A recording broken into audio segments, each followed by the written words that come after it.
Oh, hi, I'm so glad you're here again. I wasn't sure again if you would show up or if you would have a spare extra few minutes to read a story with me, but here we are together again, and I have just the perfect story picked out already. It's another story about perhaps being a little bit alone, and being grateful for small things and knowing what your heart truly loves. And this story is called Ferdinand. This book is a gift from students of mine. So, are you ready? Oh, and it's by Munro Leaf. So, let's get started. The Story of Ferdinand.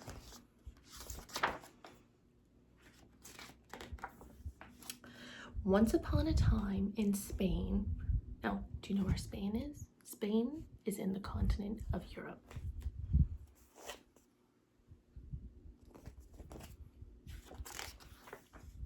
There was a little bull, and his name was Ferdinand.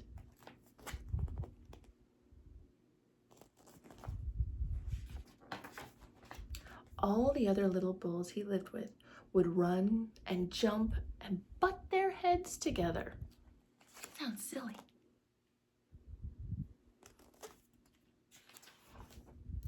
But not Ferdinand.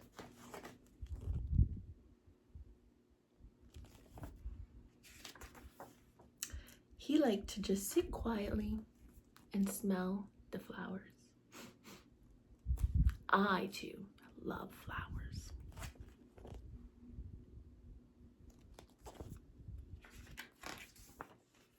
He had a favorite spot out in the pasture under the cork tree.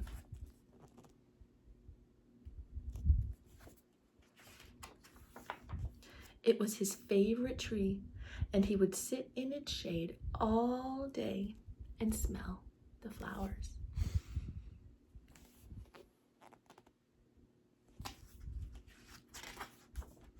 Sometimes his mother, who was a cow, would worry about him. She was afraid he would be lonesome all by himself.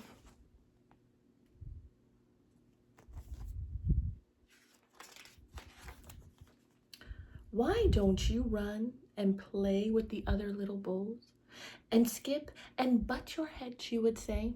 But Ferdinand would shake his head. I like it better here, where I can sit quietly and smell the flowers.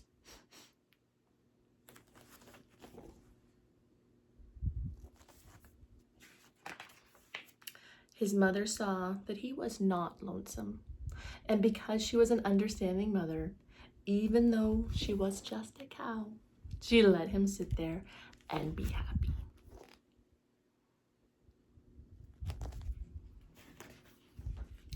As the years went by, Ferdinand grew and grew until he was very big and strong.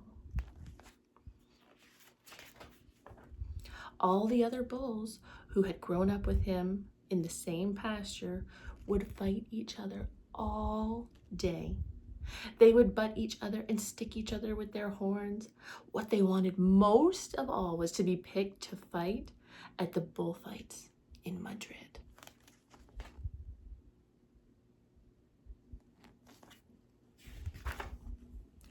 But not Ferdinand. He still liked to sit quietly under the cork tree and smell the flowers.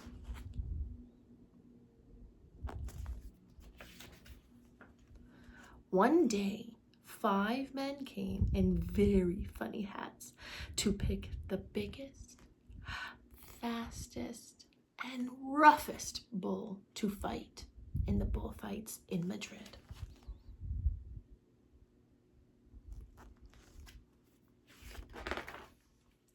All the other bulls ran around, snorting and butting and leaping and jumping, so the men would think that they were very, very strong and fierce, and that they would be chosen.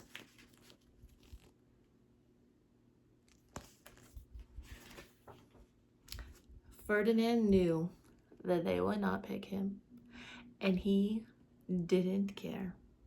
So he went to his favorite cork tree to sit down.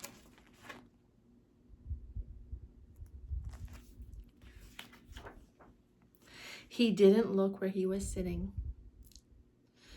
And instead of sitting on the nice cool grass in the shade, he accidentally sat on a bumblebee. Well, if you were a bumblebee and a bull sat on you, what would you do? You would sting him. And that's just what the bee did to Ferdinand.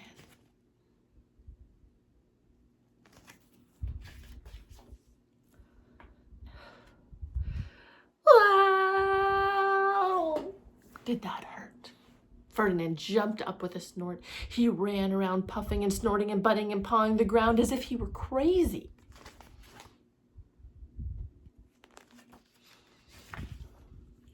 The 5 men saw him and they shouted with joy. Here was the largest, fiercest bull of them all. Just the one for the bullfights in Madrid.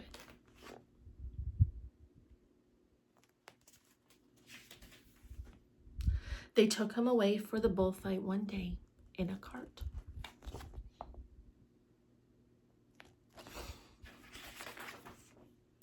What a day it was. Flags were flying, bands were playing.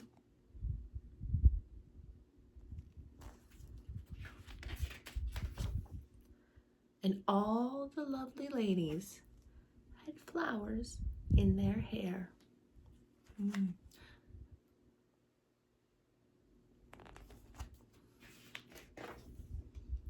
They had a parade into the bull ring.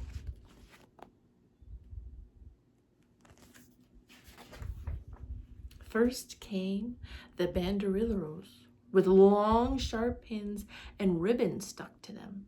And they were supposed to stick the bull and make him mad.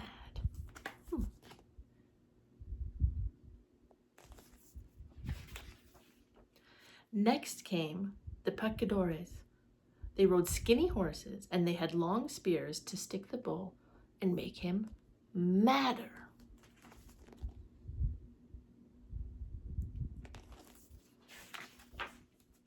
Then came the matador, the proudest of all. He thought he was very handsome and he bowed to all the ladies. He had a red cape and a sword and he was supposed to stick the bull last of all.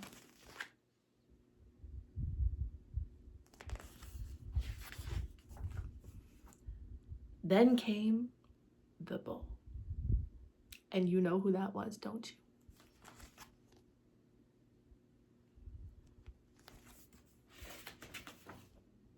They called him Ferdinand the Fierce.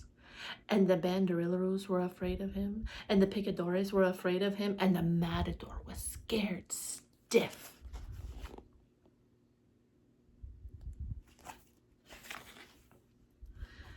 Ferdinand ran to the middle of the ring, where everyone shouted and clapped because they thought he was going to fight fiercely and butt and snort and kick and twirl his horns around.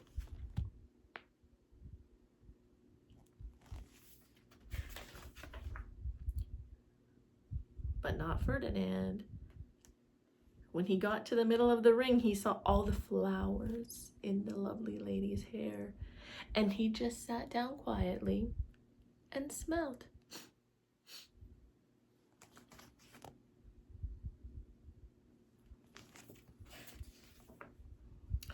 He wouldn't fight and be fierce, no matter what they did. He just sat and smelled, and the banderilleros were mad, the picadores were madder, and the matador was so mad, he cried because he couldn't show off with his cape and sword.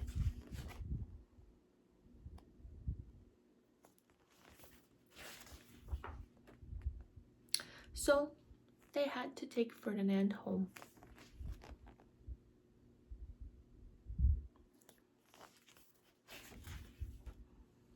And for all I know, he's still sitting there under his favorite cork tree, smelling the flowers, just sitting quietly. And he is very happy.